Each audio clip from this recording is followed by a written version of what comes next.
Okay, so yeah, I'm Brad Elias. Again, welcome to Songwriting Fundamentals. This one's about arrangement. We did one about melody, one about lyrics. This is arrangement, and the last one's going to be about performance and about how each of those sort of color the way that we write songs. And again, not giving you like to do instructions, but giving you more like here's how a bunch of people have solved this problem in the past. Here's how a bunch of other songs get written.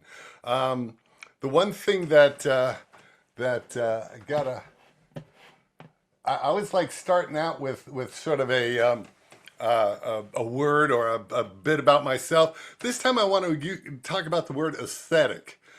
When you say something is aesthetic, like as an adjective, you're basically meaning it's beautiful, it's pleasing to the eye, it's a wonderful thing. If you talk about aesthetics as my aesthetics or the aesthetic of that song, you're talking about basically a structure of ideas that make that thing beautiful for you. And that's going to be, it's in the eye of the beholder. So that's going to be different for every single person. So very often when you think about an arrangement of a song, what I do is I think about what are the aesthetics of that style of song. Is it a rustic song? Is it a well-produced song, or is it something just sung around the campfire? Every aesthetic might have something different about it, and a lot of times I think we sort of sit there and say, well, that's not my aesthetic, therefore I can't appreciate it. And I think as a songwriter, specifically as a songwriter, and hopefully as an arranger, you want to put yourself in those uncomfortable situations. You want to put yourself into an aesthetic that's not your typical aesthetic and say, how does that fit on me? Anyway, that's my little blurb at the top. So going into it. So a lot of folks view arrangement as sort of the first step in the process. So, because as a musician, you typically grab your instrument and then you start writing your song. You grab your guitar, you figure out some chords, and then you start singing to those chords. Or a piano player sitting there and he figures something out, and maybe that becomes the vocal line, or maybe that becomes something behind the vocal line. So that's very often how we do that first step. That's what I call physical writing. When you just get down there and you start writing with the physical, the things that come naturally to your hands. That's physical writing. It's also jam writing. What comes naturally to a band, the grooves that you have a tendency to go. And again, I'm not saying that you're going to be repetitious necessarily, but adventurous may not be part of physical writing, and unless you specifically say, okay, I want to do something adventurous, it's probably going to be same as all your other stuff in feel and in composition. Melodic writing. Very often, singers will come along with a melodic line, and they'll sit there and they'll sing this melodic line to you, and you, as a chord guy, have to figure out what those chords are behind that thing. And there's a lot of different, does it stay in the key? Does it get out of the keys? Does it follow? Where does it go? But you always want to try to get back to that root, because singers and audiences like it when it hits that bottom again. So anyway, that's how melodic writing. Theoretical writing. This is I like this a lot. I've never seen a song that has these chords. I wonder if I could write a song like that. What if you did a bunch of these weird, you transposed it every five measures or something weird like that, theoretical. And then you try to hammer out something that is actually functional and useful for you at that point. Um, Studio writing. To me, studio writing is very similar to physical writing, but instead of doing something physical with your hands, you're doing something sort of with your head and your equipment. You're sitting there and you're finding patterns that you've done before and things that you've done before, and but again, you're experimenting. I think that one is sort of looking for that appealing sound, looking for that hooky sound, looking for that thing that is unique about it. And then there's mimic writing, where you just sit there and say, okay, I just want to sound like the Beatles. So I'm going to use Beatles style chords and Penny Lane style stuff. Oh, I'm gonna do something that emotes that Beatle feel or that Stones feel or that Bad Company feel, whatever feel that is. So anyway, any questions? I sort of see you off in my side over here, so I can still sort of keep track of you. If anybody's got questions. Okay. The next part of this is chordal counterpoint. Oh, this one I didn't practice all that much. I'm just going to say it. So, chordal counterpoint, what I like about that is that you have, you know, the voice and the chords sort of doing dissimilar things. So you have that big riff, Lord, I was born a rambling man, but what does everybody know? Nee, nee, nee, that fun little guitar at the end of it.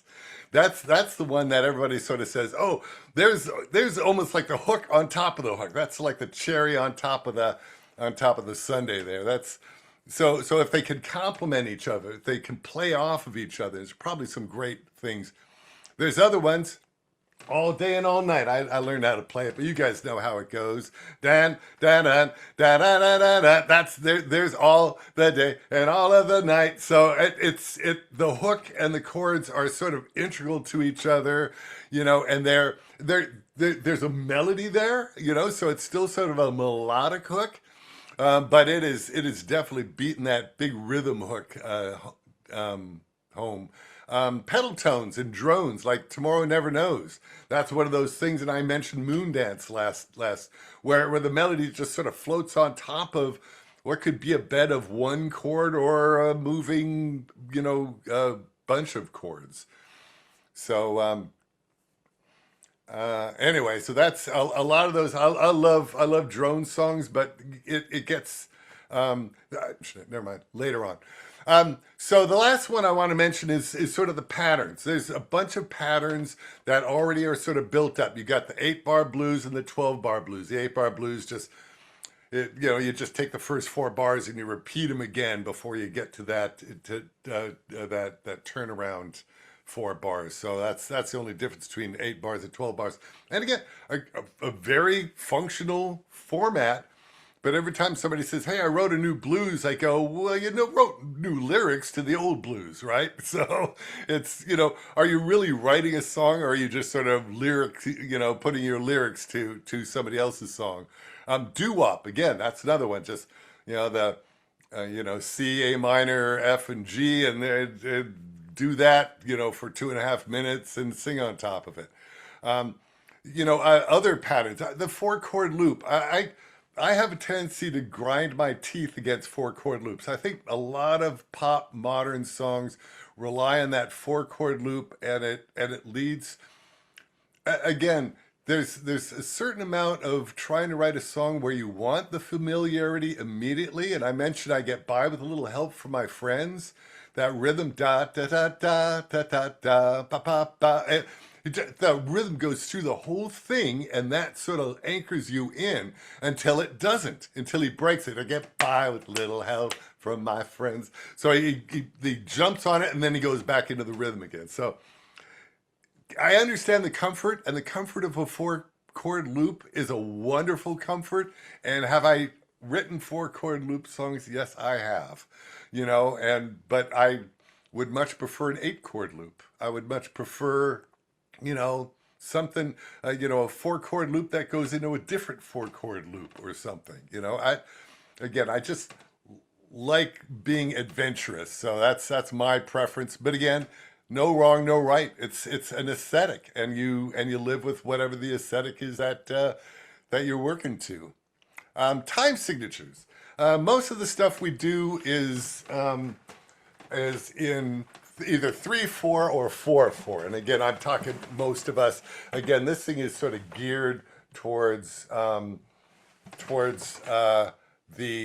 singer-songwriter folks. So the studio folks, again, how you guys write music very often is to the feel and to the beat. Soundtrack music, again, you write soundtrack music. Your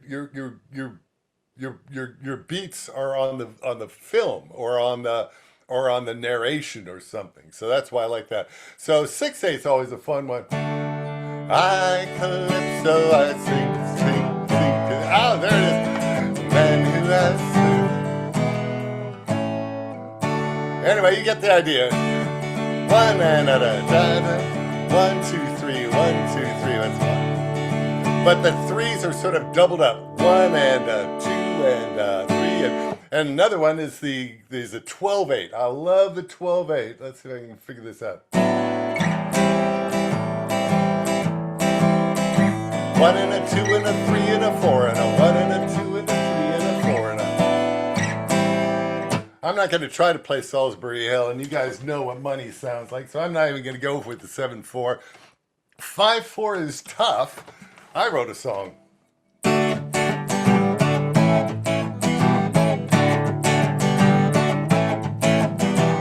So 5/4 usually breaks up into like a 3 and a 2. So that does 1, 2, 3, 1, 2, 1, 2, 3, 1, 2. So that's how you break up, and same thing with, think of money. Dum dum da dum dum dum dum dum dum. And 7/4, you notice it sort of sounds like Waters sort of truncated an 8/4 into a 7/4.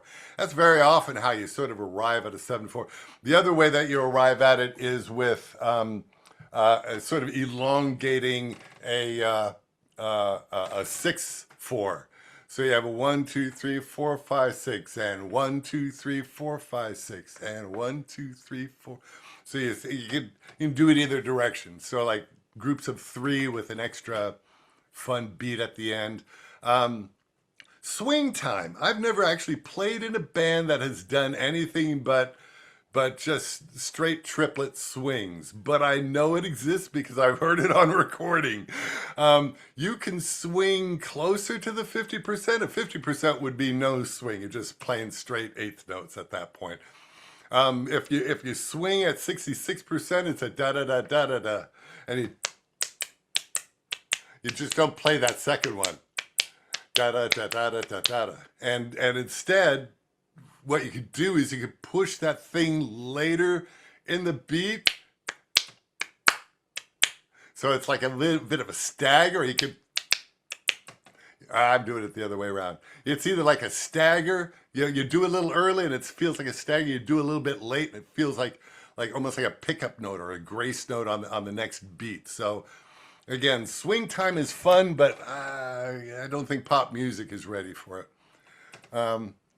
Tempo. Again, very often you got to consider what the tempo of the song is. And again, all this is about arrangement. How are you going to arrange the song?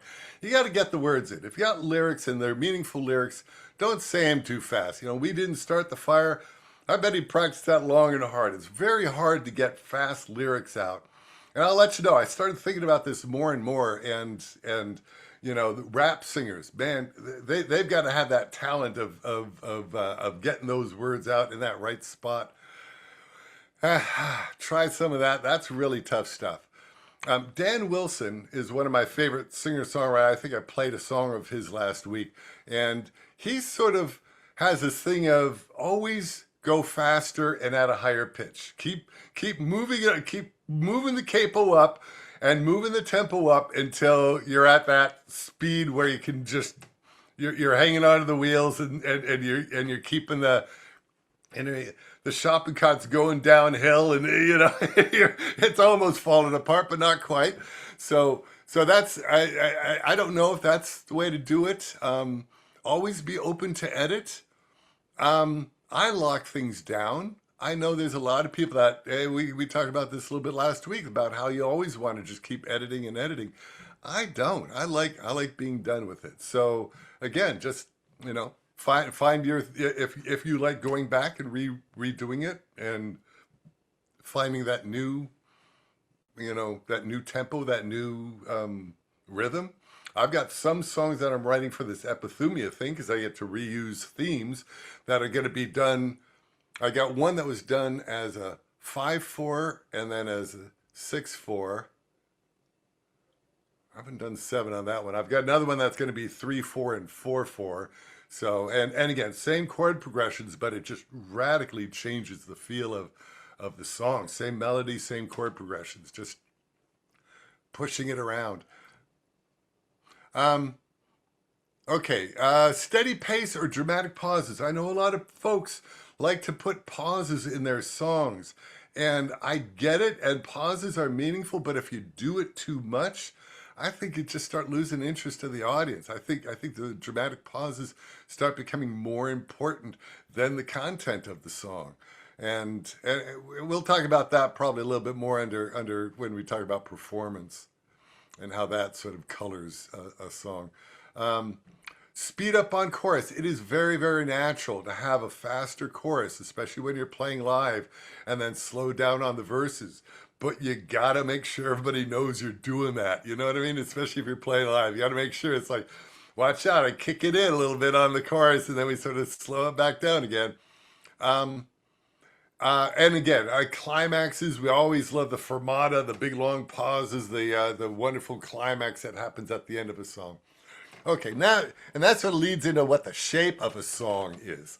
So, the shape of a song, very often melodic phrasing. If you have the same melodic phrase, you got four measure melodic phrase, and you sing through that phrase and then you repeat it. The band sort of has to have that same melodic phrasing, or they can have like this overlapping thing. So there's two different ways. Do you follow the melodic phrasing of the vocal, or do you let the vocal start and then the instruments come in and lead them into the next vocal section? So there's different ways of sort of playing around with that just within the phrases of the song. You know, does everything happen at once, or do you sort of leak them in one at a time? Ebb and flow, that's another one. Very often you want to surge, you want this huge swell on your choruses, and then you pull back again, even if it's not a tempo, even if it's just volume or a number of instruments or the volumes of each of the instruments.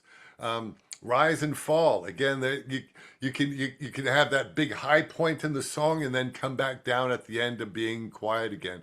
Or is it just a constant build? Are you doing, the bolero, Ravel's bolero, and just keep building and building to the final climax, and ta-da, I did it my way, or whatever that one is.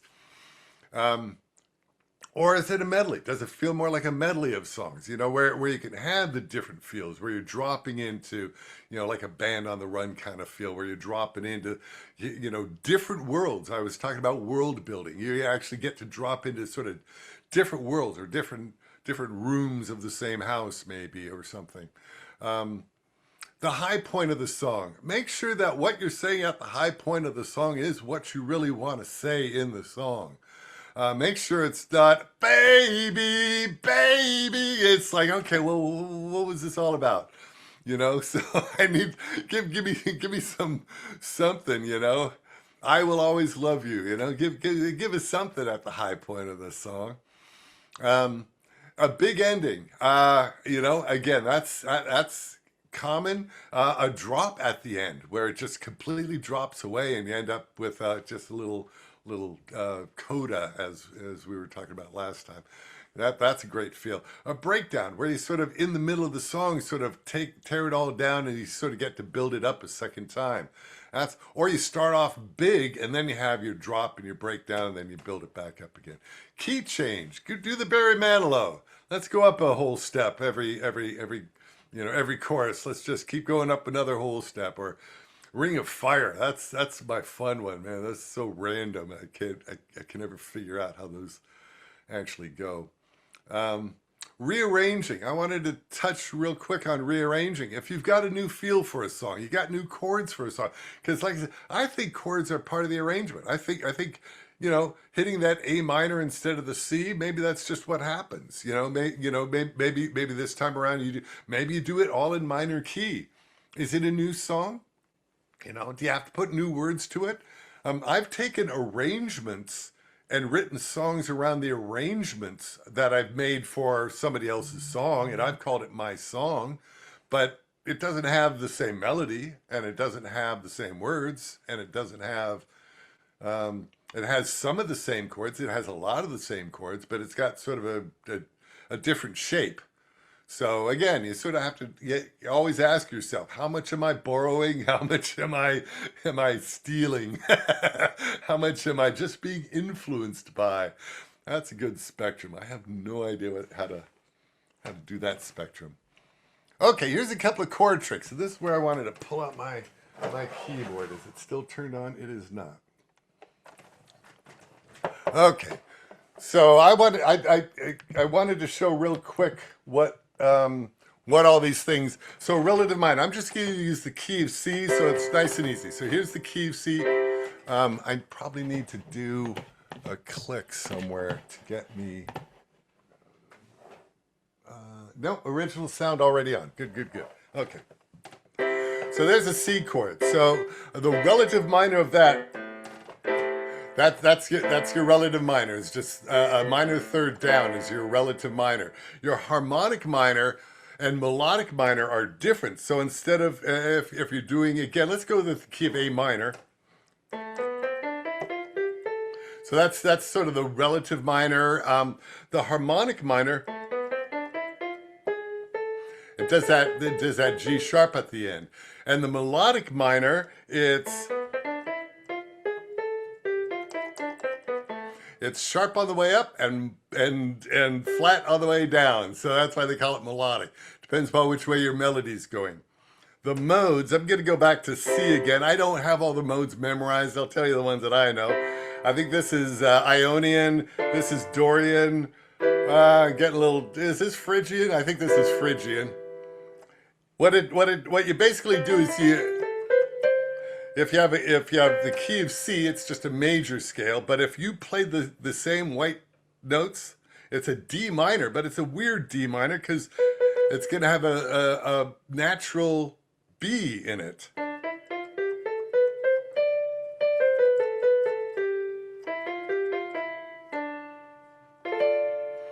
So that's what a Dorian feels. There's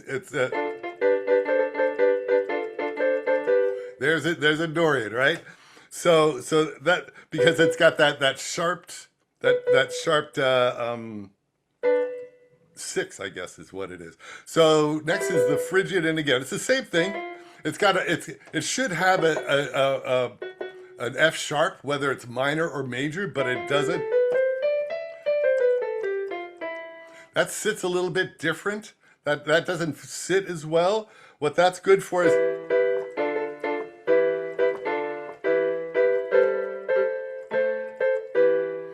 it's good for drifting around. Again, just one of those drifty kind of things. The F is the weird one. I forgot. Is that somebody else gonna have to say it? I've lost it.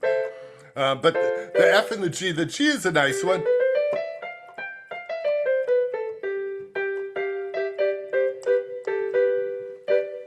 So, and again, it's just where you end up hitting the melody is going to tell you how the thing hits. If you're ending on a big C note, it's going to be real hard to end, to have that be, in one of the weird modes. Minor third substitution. This is where I get to mention Chris Cornell. Chris Cornell is one of the guys that I follow online that does these theory things. I used to call them pivot tones. He came up with a word called common tone. I'll give you an example of a pivot tone. So again, the key of C, let's take this G up here at the top, and I want to pivot. What are some other chords that have that G in it? Well, an E flat, and that sounds nice. It doesn't sound normal maybe, but it sounds nice because it's got that pivot tone in it. And another one would be like, of course a G is there, but how about like an A7? Because you're keeping that pivot tone there. And if you notice, the reason why I call it a minor third substitution, where were those things coming from? You went from C up a minor third to an E flat, or you went C down to an A minor or an A major. So that's why I call it a minor third substitution. So every time you're going to play a chord, you can think about, do I play that chord or do I play a minor third substitution? So if I want to play an F chord next, why can't that be part of a C sharp?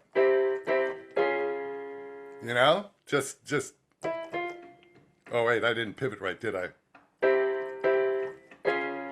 It's almost the same feel as, well, that's, I know, not the same feel, but you know what I mean?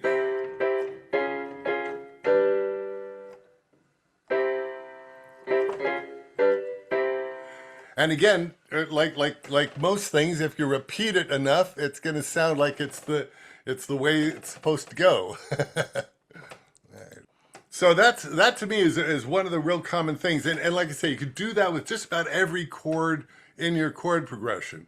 You can get really silly about it, but again, that's one of the ways that sort of work into how you arrange stuff. Why you use a passing chord that is so far out of the key, but still it sounds like a great passing chord into something else.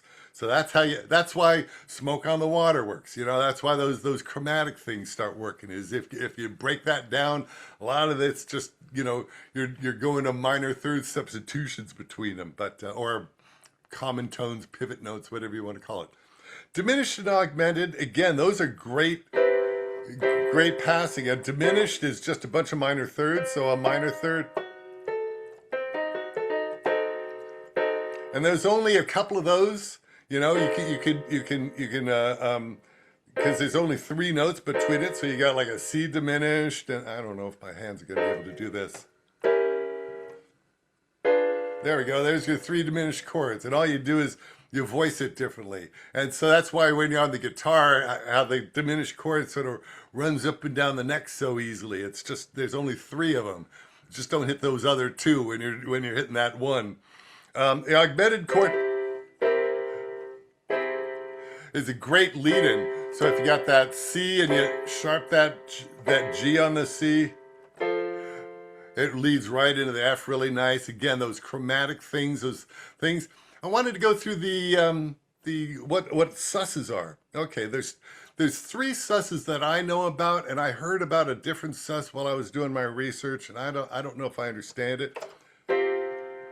That's a 4 going down to a 1. Then you can do it 2 up to a 1, 2 up to a 3, a 4 to a 3, 2 to a 3. Those usually are the suspends. The other one that I've used in my past is an augmented suspend. That's a really nice suspend, because that's you want to go somewhere with that, and it's a really nice suspend to bring that sharp back down. Okay, so what are all those things on the top? So let's do a C chord again. So there's your C chord. I'm just gonna lose this here. Here's the 7th. You can have a dominant 7th where it's flatted, or a major 7th. Your 9th is again one above that. We're just doing odd numbers when we go up.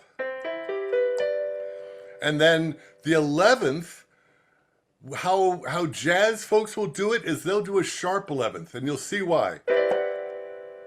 If I do a flatted 11th or a natural 11th, it sounds weird until I also take that 7th down. And the reason is you want that 5th at the top. You don't want a tritone at the top. You want the 5th at the top, which is basically either a C with a B minor on top of it, or a C with a B flat major on top of it. So it's... The other thing about, you got that dense of a chord, and let's go back to the major. Got that dense of a chord, you don't need all the notes. Very often when you voice notes, that 9 is really, really bright. I hardly ever get past a 9. Because it just, above that it gets real, you have to start dropping stuff out. So if I were voicing, oh, and then the 13th all the way at the top. Okay, when you have that many notes going on, the notes that you typically drop out are the 5th, because that's there. You know, you can hear it on the root, you can sort of hear that 5th. And the other one you drop it, you don't drop the 7th, because that says whether you're dominant or tonic. And then you take away the 9. So listen to this versus this. It has that same brightness, but there's a muddiness that happens in the middle of it. And you EQ guys could probably tell me some more about that, but that's just sort of the theory. You can drop the 5 and the 9 when you start to add the guys way up at the top. Um, any questions about that? I'm smattering you with a bunch of theory stuff. Okay, let me get into how to resolve, because I think somebody asked this last time. Is how what is a resolution? And I'll tell you what a resolution is. It's basically going from a tritone to a third. At least that's the biggest resolution. It's a very small movement. So I'm going to start off with down here with the F. There's my F and my B, and how it resolves. If this were a G7 chord, you don't even need to hear the G. It just resolves, right? It just, oh, you know where that goes. Once you hear it, you can't unhear it, right? Now you know exactly where that thing goes. So do you need... So it's two little half note steps. And that's what resolution is, like, these small half notes. Now, can it resolve to a minor? Yeah, but it's different, right? It feels different. It doesn't, it feels like I'm resolved, but not where I wanted to be. So anyway, the other thing about a tritone is because it can flip around the other direction. What if I resolve this tritone? It resolves to an F sharp. If I pull those in, so it suggests a C sharp dominant to an F sharp major. So that same tritone can resolve both directions. So again, use that in your theoretical writing. It's like, okay, I'm playing around in the key of C, but you know what? I could take that G chord and take it straight into an F sharp major, because Brad told me I could. I've got my creative license now, and I can go ahead and resolve that to an F sharp major instead of a C. So, like I said, it's those small movements. You do have the 4-to-1.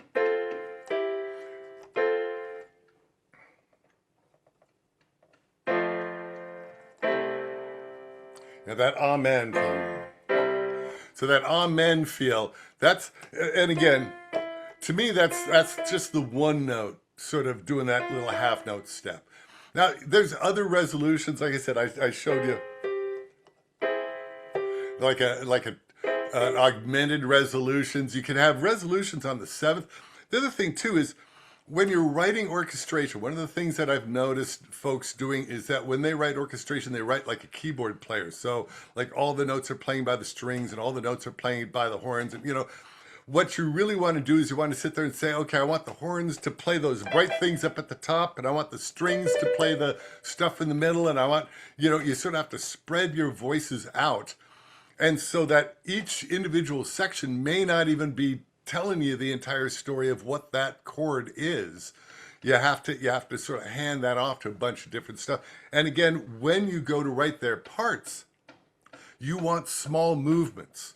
You know, typically you want small movements, and unless you want it to be sort of obvious. If you want to highlight your background, start making it jump all over the place. If you want it to stay behind what you're doing, make small movements. You know, your bass line is one that is usually a little bit jumpy, but man, make those middle lines, especially make those middle lines move as close to each other as possible instead of jumping around.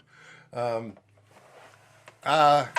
close, I wanted to play the chord progression. If I can find a guitar pick, there's one. I wanted to play the chord progression for the beginning of Deacon Blues. I thought I had come up with a unique chord progression, and then I thought, you know what, I needed to learn a Steely Dan song, and there the heck it was. So I'll just play it. This is the chord progression between. It starts on a C. It goes to a B minor. Wait, I'm starting on a D.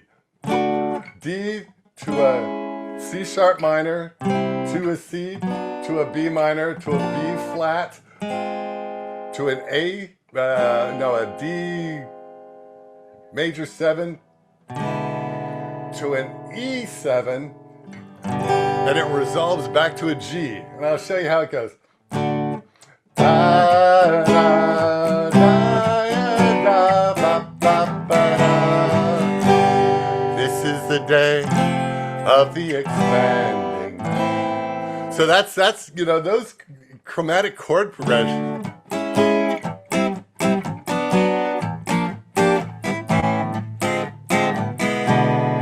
You know, you can just, there's just so much fun you can do with chromatic, because the chromatic hears those little tiny notes, those little tiny motions as resolution after resolution, you know, which is a great, you know, great way of looking at it. By every chord I play can resolve into the next one and resolve into the next one, and then the tension builds and then resolves again.